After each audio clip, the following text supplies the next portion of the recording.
देखनी है हशर में इज्जत रसूलुल्लाह की। अल्लाहुम्मा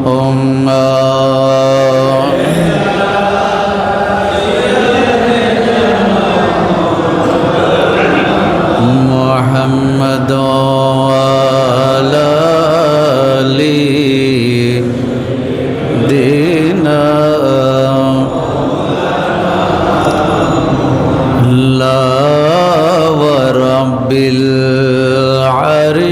जिसको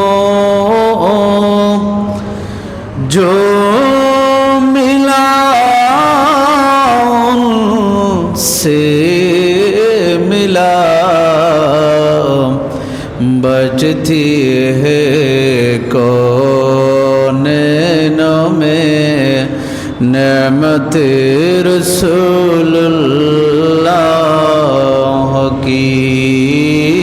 अल्लाहुम्मा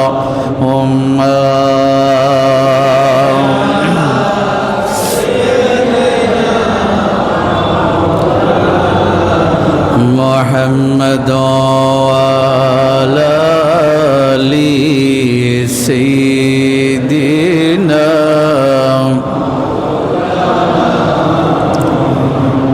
बिस्मिल्लाहिर रहमानिर रहीम। या अय्युहल्लज़ीना आमनू कुतिबा अलैकुमुस्सियाम कमा कुतिबा अलल्लज़ीना मिन क़ब्लिकुम लअल्लकुम तत्तक़ून। सदक़ल्लाहु मौलानाल अज़ीम व सदक़ रसूलुहुन नबियुल हबीबुल करीम।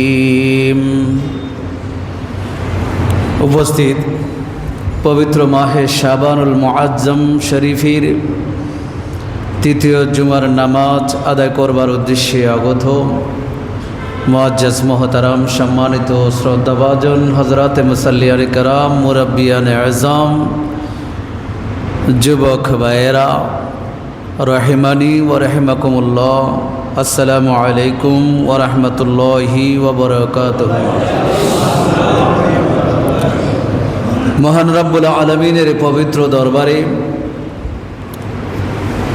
शत कोटी शुक्रियार साजदा आदाय करছি যে মহান রব্বুল আলামিন আহকামুল হাকিমিন আমাদেরকে তার বাইতুল্লাহর মধ্যে এসে উপস্থিত হয়ে নামাজ তসবিহ তাহলিল জিকির আজকার দুরুদ ও সালামের হাদিয়া পেশ করার তৌফিক দান করেছেন। সকলে উচ্চ আওয়াজে বলি আলহামদুলিল্লাহ।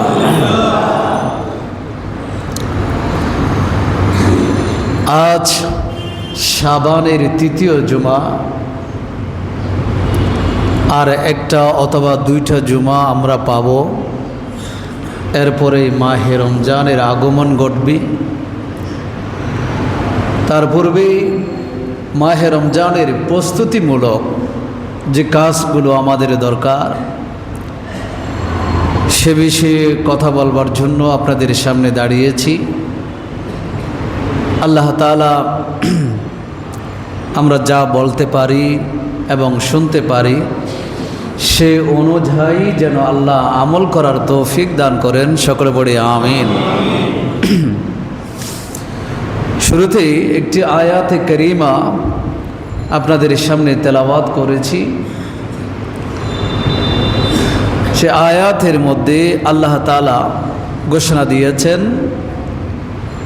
হে আমার ইমানদার বান্দারা, তোমাদের উপর মাহে রমজানের রোজাগুলো ফরজ করা হয়েছে যেভাবে তোমাদের পূর্ববর্তী যারা নবীর উম্মত ছিল তাদের উপরও যেভাবে ফরজ করা হয়েছিল একই নিয়মে একইভাবে তোমাদের উপরও ফরজ করা হয়েছে।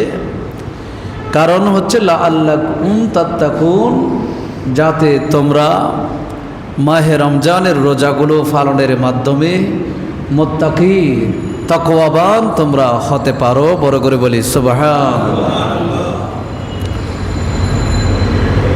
মাহে শাবান যখন আসতো,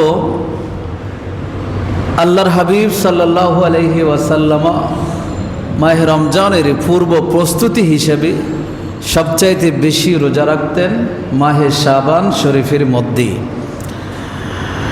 সাহাবায়ে কেরাম মাহে শাবান আসলে আমরা জাকাতের হিসাব করি রমজান টু রমজান, রমজান থেকে রমজানে জাকাতের হিসাব করে আমরা জাকাত আদায় করি। কিন্তু সাহাবায়ে কেরাম জাকাত আদায় করতেন শাবান টু শাবান, শাবান মাসে হিসাব করে জাকাত আদায় করতেন।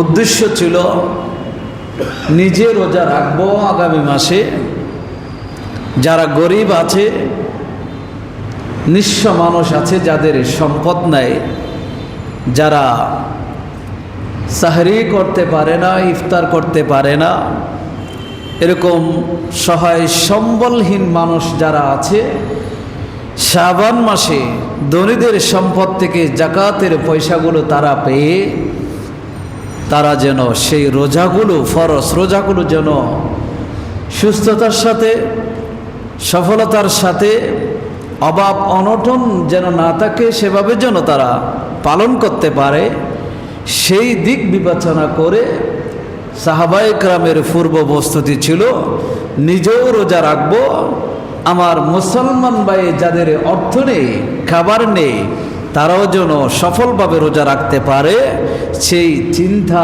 চেতনা সাহাবাদের মধ্যে ছিল। বড় করে বলি সুবহানাল্লাহ। আমাদের চিন্তা চেতনা সেটাতে নেই। এই জন্য আমাদের খেয়াল করতে হবে সবসময়, শুধু নিজে খাবো আর কেউ খাবে কিনা, খাচ্ছে কিনা, সেগুলোতে খেয়াল না করলে চলবে না।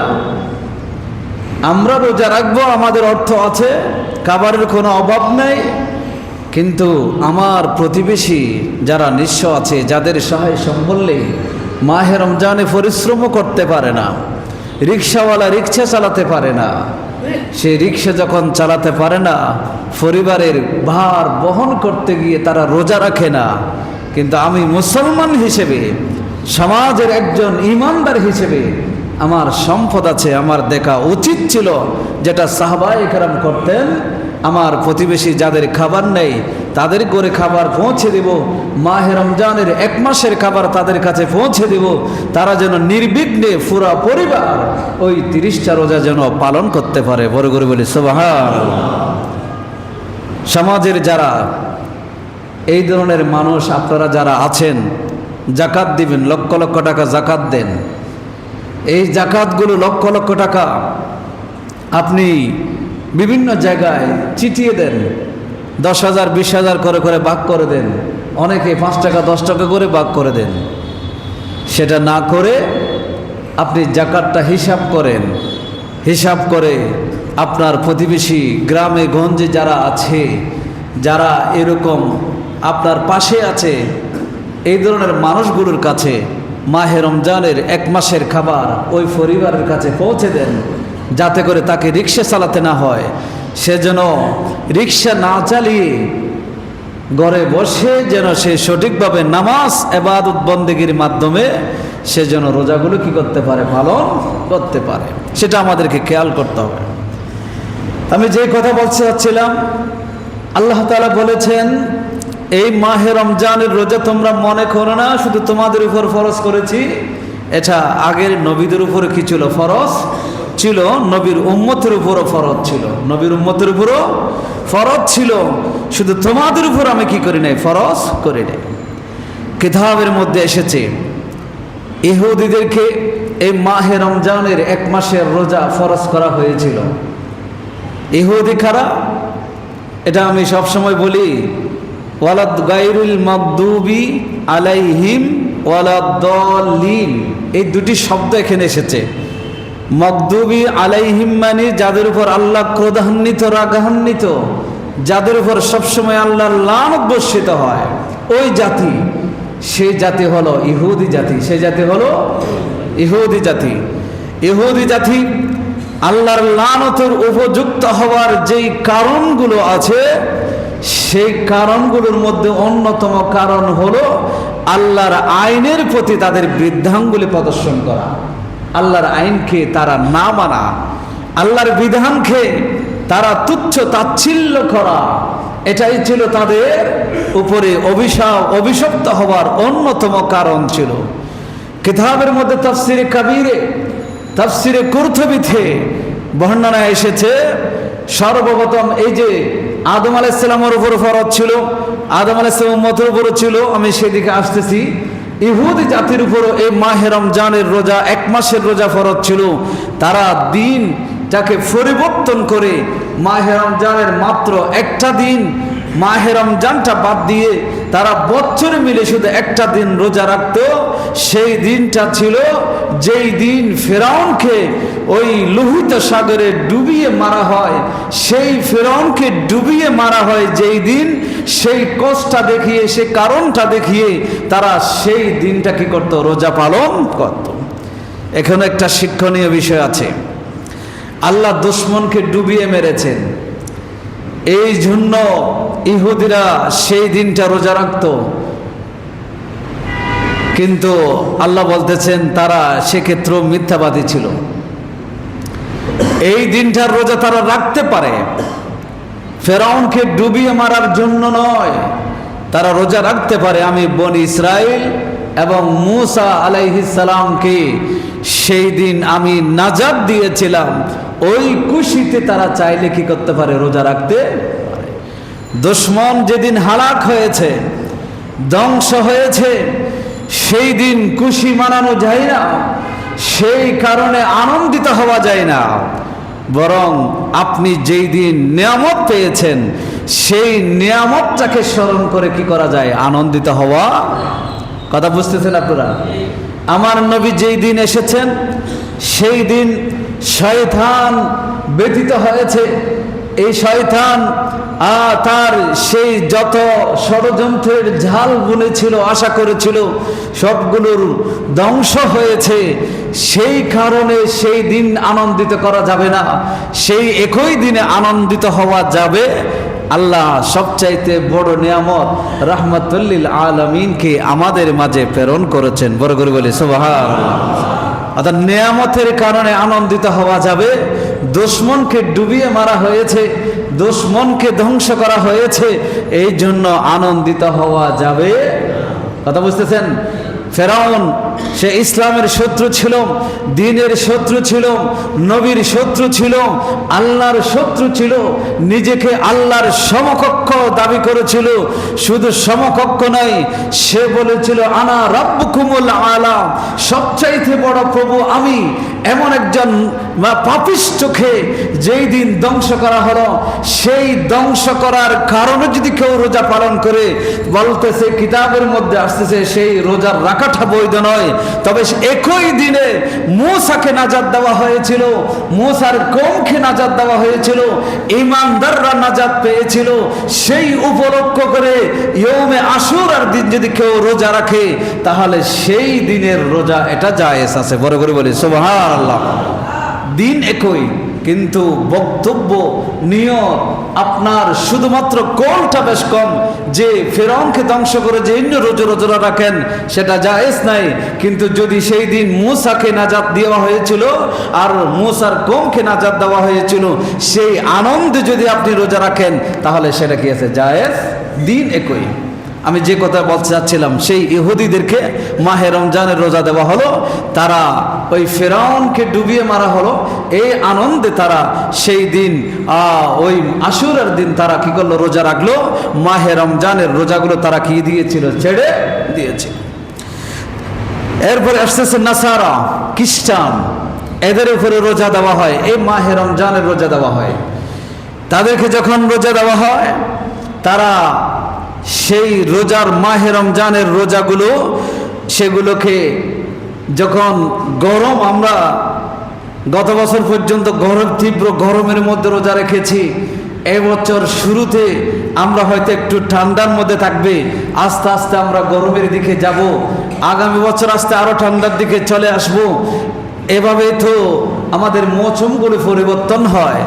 তো যখন তীব্র গরম ছিল তখন সেই খ্রিস্টানেরা তাদের রোজার সেই মাসটাকে পরিবর্তন করে যখন তাদের যেখানে সুবিধা হয় সেই সুবিধা মতো সময়ের মধ্যে তারা নিয়ে গিয়েছিল। তারা সুবিধা মতো সময়ে তারা রোজা রাখার চেষ্টা করেছিল।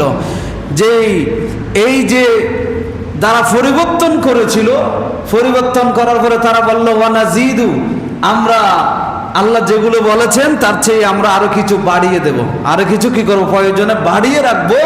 তারপরে ওইটা যেহেতু গরমের মৌসুম, সেই গরমের মৌসুমে কি করা যাবে না, রোজা রাখা যাবে না। আল্লাহর বিধান তারা পরিবর্তন করেছে। এই জন্য কোরআন শরীফের শুরুতেই গায়রুল মাগদুবি আলাইহিম ওয়ালাদ-দাল্লিন এই দুটি শব্দ আল্লাহ কোরআনের শুরুতে দিয়েছেন। এই দুটি জাতির ব্যাপারে আল্লাহ সতর্ক করেছেন, এরা অভিশপ্ত, এরা পথভ্রষ্ট, কারণ তারা সময়ে তাদের সুবিধা মতো জায়গায় নিয়ে তারা দ্বীনের যে বিধান সেগুলো কি করেছে, পরিবর্তন করেছে।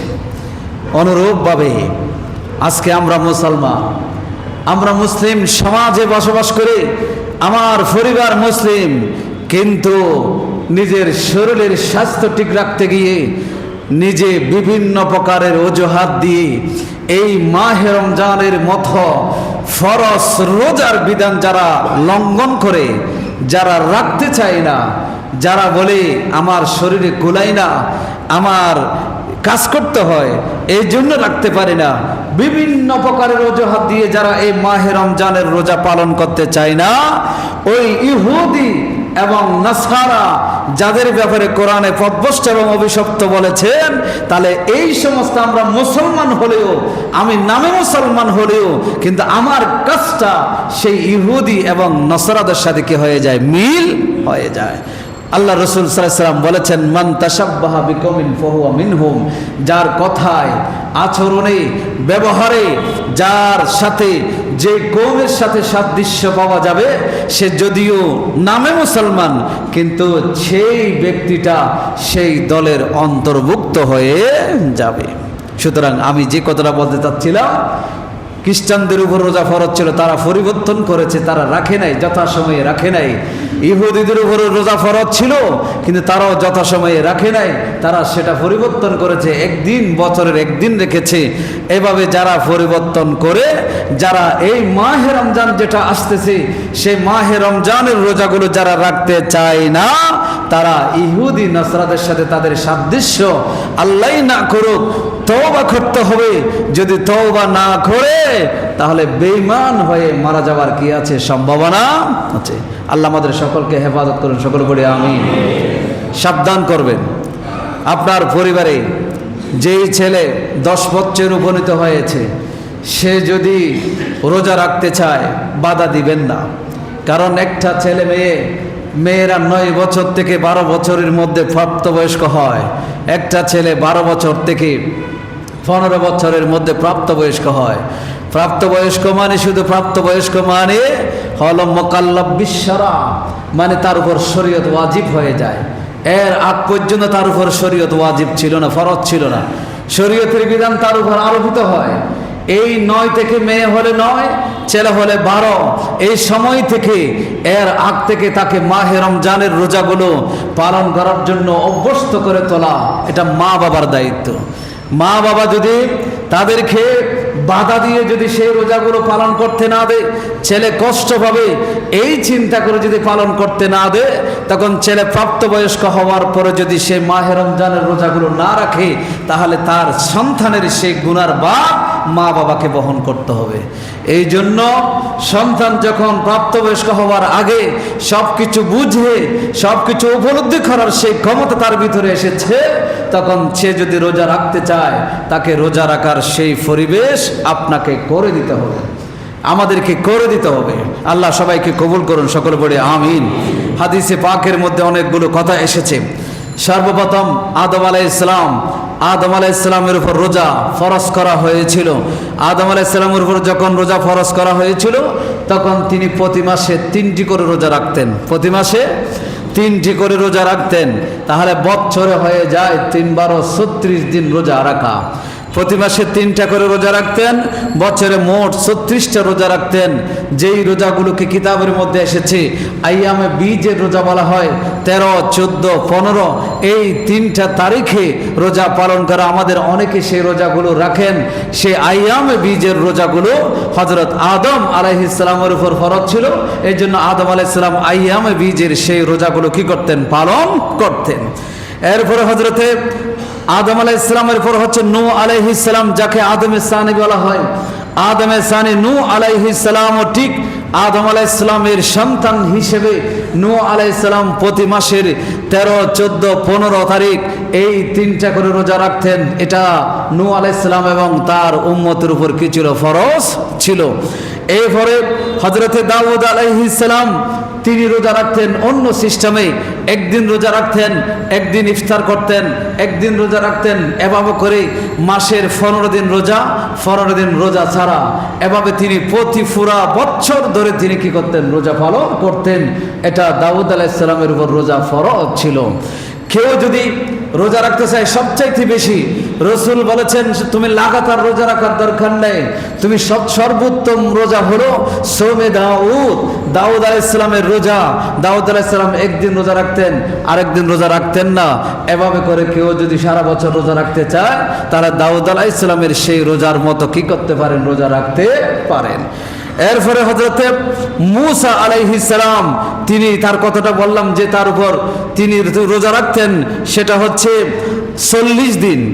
কোরআনের মধ্যে মূসা আলাইহিস সালাম তুর পাহাড়ে গিয়েছিলেন আল্লাহর সাথে কথা বলার জন্য। তখন আল্লাহ বলেছিলেন আপনি রোজা রাখেন। তখন মূসা আলাইহিস সালাম সাথে আল্লাহর সাথে কথা হয়েছিল 30 দিনের। সন্ধে হয়েছিল বলে 30 দিন আপনি সঙ্গীদেরকে নিয়ে তুর পাহাড়ে থাকবেন, সেই 30 দিনের মধ্যে আমার সাথে আপনার সাথে কথা হবে।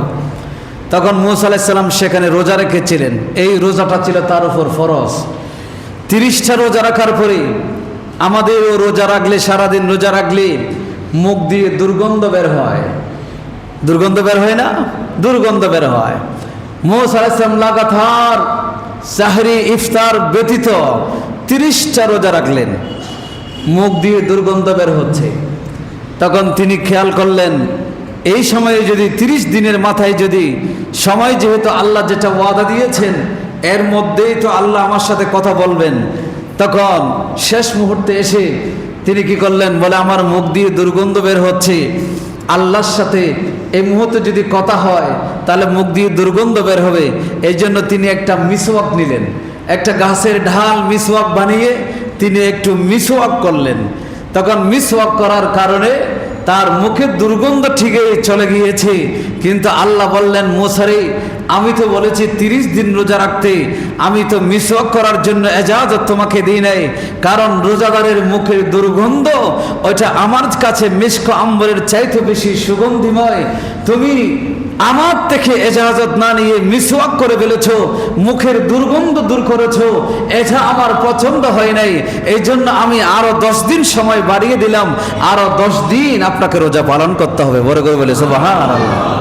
ওই যে আল্লাহর বিধান, আল্লাহর বিধান, এটা আল্লাহর ইজাজত ছাড়া, নবীর ইজাজত ছাড়া কখনো কি করা যায় না? পরিবর্তন করা যায় না। মূসা আলাইহিস সালাম সেখানে 40 দিন রোজা রেখেছিলেন। এই 40টা রোজা মূসা আলাইহিস সালামের উপর ফরজ ছিলেন। আশুরার দিন তারা রোজা রাখতেন, ওই যে নাজাত পাওয়ার শুকরিয়া স্বরূপ বনি ইসরাইল আশুরার দিন রোজা রাখতেন। এরপরে এসেছে আমাদের যেই রোজা, আল্লাহর হাবিব সাল্লাল্লাহু আলাইহি ওয়াসাল্লাম গারে হেরা, আমরা সবাই জানি তিনি গারে হেরার মধ্যে ওহী নাজিল হওয়ার পূর্বে গারে হেরার মধ্যে ধ্যান মগ্ন থাকতেন, ইবাদত বন্দেগী করতেন। এখানে যে ইবাদত বন্দেগী করতেন সেখানে আল্লাহর হাবিব সাল্লাল্লাহু আলাইহি ওয়াসাল্লাম রোজা পালন করতেন। সেই রোজাটা আল্লাহর কাছে সবচাইতে পছন্দনীয় ছিল। সেই জন্য আল্লাহর হাবিব সাল্লাল্লাহু আলাইহি ওয়াসাল্লামের আমলটা তার উম্মতের উপর ফরজ করে দেওয়া হয়েছে। বড় করে বলে সুবহানাল্লাহ। আমি যে কথা বলছিলাম, আল্লাহ আমাদের উপর রোজা ফরজ করেছেন, এটা আদমের উপরও ফরজ ছিল, নূহ আলাইহিস সালামের উপরও ফরজ ছিল, প্রত্যেক নবীর উম্মতের জন্য ফরজ ছিল, শুধুমাত্র আমাদের জন্য ফরজ করে নাই।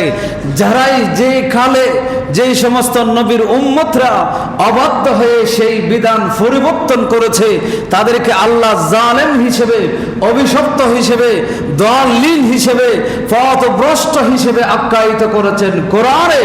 সুতরাং আল্লাহ বলতেছেন তোমাদের পূর্ববর্তীদের উপর আমি ফরজ করেছিলাম, যারা মানে নাই তাদেরকে আমি মলউন হিসেবে, জালেম হিসেবে, দলিল হিসেবে, পথভ্রষ্ট হিসেবে আখ্যায়িত করলাম। তোমাদের উপর আমি ফরজ করলাম, কিন্তু এই ফরজ বিধান তোমরা যদি মানতে অপারগতা প্রকাশ করো, তোমরা যদি না মানো, আমার এই বিধানকে যদি তোমরা বৃদ্ধাঙ্গুলি দেখাও, তাহলে তোমরাও পথভ্রষ্ট হবে, তোমরাও মলউন হবে, তোমরাও অভিশপ্ত হয়ে যাবে। বড় করে বলি নাউযুবিল্লাহ। কথা বুঝতেছেন আপনারা? এই জন্য মাহে রমজানের এই রোজা সবাইকে রাখতে হবে। এখানে কোনো অজুহাত এখানে আসবে না। তবে শেখুল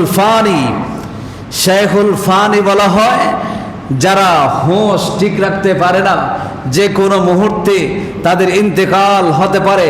ফানি মানে ফানা হয়ে যাব।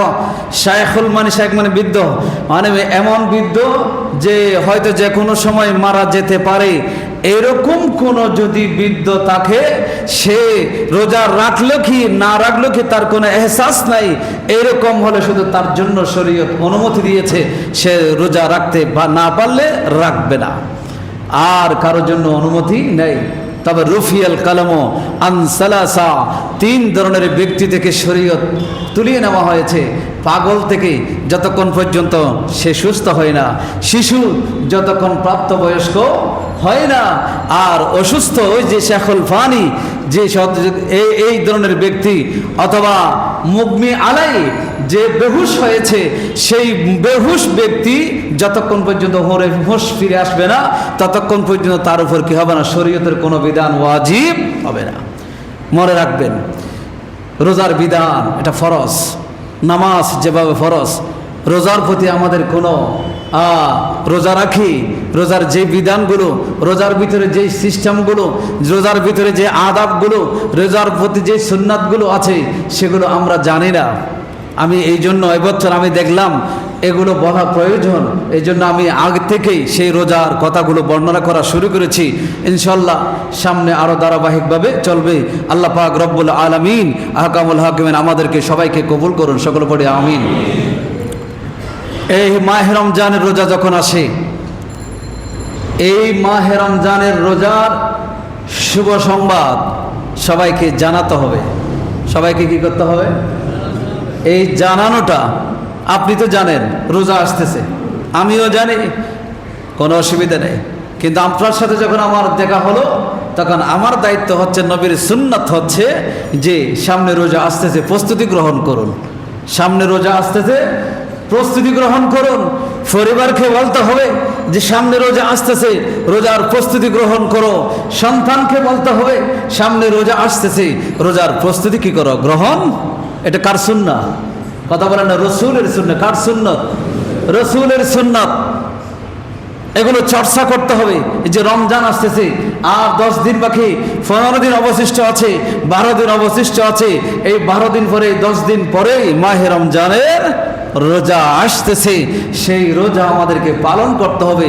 এই প্রস্তুতি, এই শুভ সংবাদ সবাইকে জানাতে হবে। হাদিসে এসেছে, হযরত আবু হুরায়রা রাদিয়াল্লাহু তাআলা আনহু তিনি বলেন, নবী করিম সাল্লাল্লাহু আলাইহি ওয়াসাল্লাম নবুয়তের জবানে ইরশাদ করেছেন, আতাকুম রমজান শাহরুম মুবারাকুন। নবীজি বলছেন, ও আমার সাহাবা, তোমাদের কাছে একটা মাস এসেছে। আতাকুম রমজান, তোমাদের মাঝে রমজান গনি এসেছে, তোমাদের মাঝে উপস্থিত। শাহরুম মুবারাকুন, এই মাসটা হলো বরকত মণ্ডিত মাস। সুবহানাল্লাহ বলেন না? এই মাসটা হলো কি? বরকতময় মাস, বরকতের মাস। শাহরুম মুবারাকুন, শাহরে মুবারক তোমাদের মাঝে উপস্থিত হয়েছে। রাসূল বলেছেন, ফারাজাল্লাহু আযজা ওয়া জাল্লা আলাইকুম সিয়ামাহু, এই মাহে রমজানের রোজা আল্লাহ তাআলা তোমাদের উপর ফরজ করে দিয়েছেন। তুফতাহু ফীহি আবওয়াবুস সামা, বলে এই মাসের ফজিলত কি জানো? এই মাসের মধ্যে মাস যখন ওই নতুন চাঁদ যখন উদয় হবে, সাথে সাথে আসমানের রহমতের দরজা, যেগুলো দরজা ছিল বন্ধ ছিল, সেই দরজা সবগুলো উন্মুক্ত করে দেওয়া হয়। সুবহানাল্লাহ। তুফতাহু আবওয়াবুস সামা, আসমানের দরজাগুলো উন্মুক্ত করে দেওয়া হয়, খুলে দেওয়া হয়। ওয়াতুগলাকু ফিহি আবওয়াবুল জাহিম, জাহান্নামের যত দরজা ছিল, জাহান্নামের সমস্ত দরজাগুলো বন্ধ করে দেওয়া হয়। রাসূল আরো বলেছেন ওয়াতুগাল্লু ফিহি মারদাতুশ শায়াতিন, আর এই যে অভিশপ্ত বড় শয়তান ইবলিস যে আছে, ইবলিসের পায়ে শিকল পরিয়ে দেওয়া হয়, তাকে বন্দী করা হয়। লিল্লাহি ফিহি লাইলাতুন, আল্লাহ রাব্বুল আলামিনের কাছে জন্য সেই মাহে রমজানের একটি রাত আছে, খায়রুম মিন আলফি শাহরিন, যেই রাতটি হলো হাজার মাসের চেয়ে উত্তম। বরগর বলে সুবহানাল্লাহ। এরকম একটি রাত আছে। রাসূল আরো বলেছেন মান হুরিমা খায়রাহা ফাকাদ হুরিমা, যে ব্যক্তি এই রাতের বরকত থেকে বঞ্চিত হয়েছে, সে যেন দুনিয়ার আখিরাতের সমস্ত কল্যাণ থেকে বঞ্চিত হয়েছে। যে এই কল্যাণ থেকে যে বঞ্চিত, সে যেন সব কিছু থেকে বঞ্চিত। এই যে হাদিস, আমি যে কথাটা বলতে যাচ্ছিলাম, আল্লাহর হাবিব সাল্লাল্লাহু আলাইহি ওয়াসাল্লাম, সাহাবায়ে কেরাম জানেন রোজা ফরজ হয়েছে দ্বিতীয় হিজরিতে, সাহাবায়ে কেরাম জানেন রোজা ফরজ হয়েছে, আল্লাহ আয়াত নাজিল করেছেন। এরপরে রাসূল মিম্বরে দাঁড়িয়ে বলতেছেন, ও আমার সাহাবা, তোমাদের মাঝে রমজান এসেছে। সেই রমজান মাসটা কেমন? বলেন শাহরুম মুবারক, এটা বরকতময় মাস। এখানে শুধু বরকত আর বরকত, এখানে ফজিলত আর ফজিলত। রহমতের দরজাগুলো খুলে দেওয়া হয়, জাহান্নামের দরজাগুলো বন্ধ করে দেওয়া হয়। অন্য হাদিসের মধ্যে এসেছে জান্নাতের দরজাগুলো খুলে দেওয়া হয় আর জাহান্নামের দরজাগুলো বন্ধ করে দেওয়া হয়, শয়তানকে শিকল পরিয়ে দেওয়া হয়। এভাবে আল্লাহর রহমতের দরজাগুলো খুলে দিয়ে বান্দার উপর অবিরত রহমত কি করা হয়? নাজিল করা হয়। বড় করে বলে সুবহানাল্লাহ। এই কথাগুলো কে বলেছেন? রাসূল বলেছেন। কে বলেছেন? কাকে বলেছেন? সাহাবায়ে কেরামকে বলেছেন। তো রাসূলের সুন্নাহ হলো, রাসূলের আদর্শ হলো এই কথাগুলো আমরা সকলে যে যে জায়গা থেকে বলতে পারি, যেখানে দাঁড়িয়ে বলতে পারি, সেখান থেকে আমাদের দায়িত্ব হলো সবাইকে কি করা? এই কথাগুলো বলা। আপনি আপনার পরিবারকে বলবেন, আপনার স্ত্রীকে বলবেন, এই যে মাহে রমজানের আমাদের দোরগোড়ায় এসেছে, দরজায় করাঘাত করতেছি, এই মাসটা সম্পর্কে জানো? ঈমান তাজা করার জন্য বলবেন, এই মাসটা কি জানো? বলে এই মাসটা হচ্ছে বরকতময় মাস, এই মাসের প্রস্তুতি গ্রহণ করো। এই মাসটা আমরা কিভাবে রোজা রাখবো, কিভাবে তাহাজ্জুদ পড়বো, কিভাবে কিয়ামুল লাইল করবো, কিভাবে জিকির করবো, কয়টা খতম আদায় করবো, কোরআনের তেলাওয়াত কিভাবে করবো, কিভাবে করাবো, এই বিষয় নিয়ে আমাদের প্রস্তুতি দরকার। সেগুলো আলোচনা করবেন, সন্তানদের সামনে আলোচনা করবেন, তখন আপনার পরিবারটা একটা দ্বীনি মার্কাজ হিসেবে কি হবে? প্রতিষ্ঠিত হবে। আল্লাহ আমাদের সকলকে তৌফিক দান করেন, সকলে বলে আমিন। মাহে রমজান আসবে, সেই মাসটাতেই আমাদেরকে গুনাহ থেকে বেঁচে থাকতে হবে। কারণ এই মাসটা যেমন বরকতময় মাস, আল্লাহর ঘর বাইরে গিয়ে যদি আপনি কোনো কারণে আপনার ঘরে কোনো গুনাহ করেছেন, সেই গুনার আযাবটা যতটা সহজ হবে, কিন্তু মসজিদে এসে যদি সে একই গুনাহ করেন, এই আযাবটা কি সহজ হবে? কারণ এটা এই জায়গা আর আপনার ঘর দুটার মধ্যে কি আছে? তফাৎ। কেউ নিজ দেশে গুনাহ করেছে, সেটার শাস্তি একরকম, কিন্তু হানায় কাবার সেই হেরামের মধ্যে গিয়ে যদি কেউ গুনাহ করে, তার শাস্তি আরো বেশি হবে না? কারণ যেই সময়টা, যেই জায়গাটা স্পেশাল, সে স্পেশাল সময়ে স্পেশাল স্থানে যদি কেউ গুনার কাজ করে, তাহলে সে গুনার ভাগিদারও কি হবে? বেশি হবে। আল্লাহ বলতেছেন, রাসূল বলেছেন, এই মাসটা তোমাদের জন্য বরকতময়, এই মাসে তোমাদের জন্য রহমত অবধারিত, কিন্তু এই মাসে যদি গুনাহ করা হয়, তাহলে গুনার শাস্তিও কি হবে? বেশি হবে। গুনার শাস্তিও কি হবে? বেশি হবে। এই জন্য হাদিসে পাকের মধ্যে এসেছে, হযরতে আবু হুরায়রা রাদিয়াল্লাহু তাআলা আনহু তিনি হাদিস বর্ণনা করেছেন যে এই মাসের মধ্যে শয়তানকে শিকলবন্দি করা হয় এই জন্য, কারণ শয়তান যদি মানুষকে যদি ওয়াসওয়াসা যদি আগে যেভাবে দিত সেভাবে দিতে পারে, তাহলে মানুষ গুনার মধ্যে ডুবে থাকবে। মানুষ যেন সেই গুনাহ থেকে বাঁচতে পারে, নিজে যেন আত্মরক্ষামূলক ব্যবস্থা গ্রহণ করতে পারে, এই জন্য এই মাসের মধ্যে শয়তানকে কি করা হয়, শিকল পরানো হয়। গুনাহ যেন তারা না করে, গুনাহ থেকে যেন তারা নিজেদেরকে কি করতে পারে, বাঁচাতে পারে। এরপরে এসতেছি এই মাসের মধ্যে অন্যতম একটি রাতের কথা প্রথম হাদিসের মধ্যে বললাম, সেই হাদিসের মধ্যে একটি রাতের কথা এসেছে যেটা হাজার মাসের চেয়ে উত্তম। সেই রাতের তালাশ আমাদেরকে করতে হবে। আল্লাহর হাবিব সাল্লাল্লাহু আলাইহি সাল্লামের কোনো গুনাহ ছিল? আওয়াজ নাই। কোনো গুনাহ ছিল? কোনো গুনাহ ছিল না। আল্লাহ আউয়ালাহের সব মাফ করেছেন। রাসূল থেকে তো গুনাহই ছিল না। মুহাদ্দিসিনে কেরাম মুফাসসিরিনে কেরাম এটার ব্যাখ্যা করার সময় বলেছেন, এখানে রাসূলের আউয়ালাহের মানে রাসূলের উম্মতের আউয়ালাহের মাফ করেছেন, এ কথা বলেছেন কেউ কেউ। যাই হোক, সেদিকে আমি যাচ্ছি না। আমি যে কথা বলছি, আল্লাহ রাসূল সাল্লাল্লাহু আলাইহি সাল্লাম এই লাইলাতুল কদর পাওয়ার জন্য রমজানের প্রথম দশকে ইতিকাফ করেছেন। রোজার প্রথম 10 দিন ইতিকাফ করেছেন। সেই 10 দিনের মধ্যে রাসূল ইতিকাফ খুঁজে পেলেন না, লাইলাতুল কদর খুঁজে পেলেন না। তারপরে দ্বিতীয় দশকে তিনি ইতিকাফ করলেন মসজিদে লাইলাতুল কদর খোঁজার জন্য। তখন তিনি দেখলেন সেখানেও তিনি লাইলাতুল কদর খুঁজে পেলেন না। তারপরে শেষ দশকে তিনি ইতিকাফ করলেন, তিনি সেখানে লাইলাতুল কদর খুঁজে পেলেন। তখন সেই তারিখটা ছিল, দিন ছিল, সময় ছিল, কিন্তু মসজিদ থেকে বের হয়ে দেখলেন ফাতালাহা ফুলানুন ওয়া ফুলান, দুইজন ব্যক্তি মসজিদের বাইরে দাঁড়িয়ে ঝগড়া করতেছে। রাসূল সেই দিকে ধ্যান দিলেন, দেওয়ান দরবারে তাদের ঝগড়া মিটে গেল। তখন আল্লাহ রাসূল সাল্লাল্লাহু আলাইহি সাল্লাম বললেন, আমাকে দেখিয়ে দেওয়া হয়েছিল লাইলাতুল কদর কোন দিন হবে, কোন রাতে হবে, কিন্তু অমুক অমুক ঝগড়া করার কারণে সেটা আমার মস্তিষ্ক থেকে উঠিয়ে নেওয়া হলো। তবে একথা নিশ্চিত, মাহে রমজানের শেষ দশকে তোমাদের জন্য লাইলাতুল কদর আছে। তোমরা শেষ দশক ইতিকাফ করো, ইতিকাফের মাধ্যমে সেই লাইলাতুল কদর তালাশ করে নাও। বড় করে বলি সুবহানাল্লাহ। মাহে রমজান আসতেছে, এখন থেকে সেই প্রস্তুতি আমাদের গ্রহণ করতে হবে না? অনেক মসজিদ আছে আমি দেখেছি, আমাদেরকে ফোন করে, হুজুর একটা লোক দেন আমাদের মসজিদে ইতিকাফ করার জন্য। অথচ ওই এলাকার মসজিদ, তাদের এলাকার মধ্যে এমন একজন মানুষও খুঁজে পাওয়া যায় না যে মহল্লার সেই ইতিকাফ করবে, এরকম মানুষও খুঁজে পাওয়া দুষ্কর হয়ে যায়। এরকম জায়গাও আছে, ওই ধরনের মসজিদও আছে। আমার জীবনে আমি অনেক দেখেছি, অনেক জায়গায় এরকম ফোন করেছে, জিজ্ঞেস করে, যাদের পরিচয় আছে বলে, হুজুর একটা মানুষ দেন আমাদের মসজিদে ইতিকাফ করতে। এমন জায়গা হচ্ছে হঠাৎ করে মানে রোজা 20 রমজান ইতিকাফে ঢুকতে হয়, আসরের নামাজের পরে মাগরিবের আগেই প্রবেশ করতে হয়।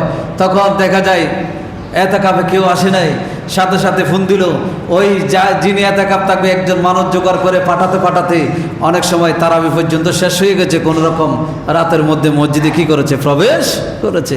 এরকমও অনেক জায়গা হয়েছে।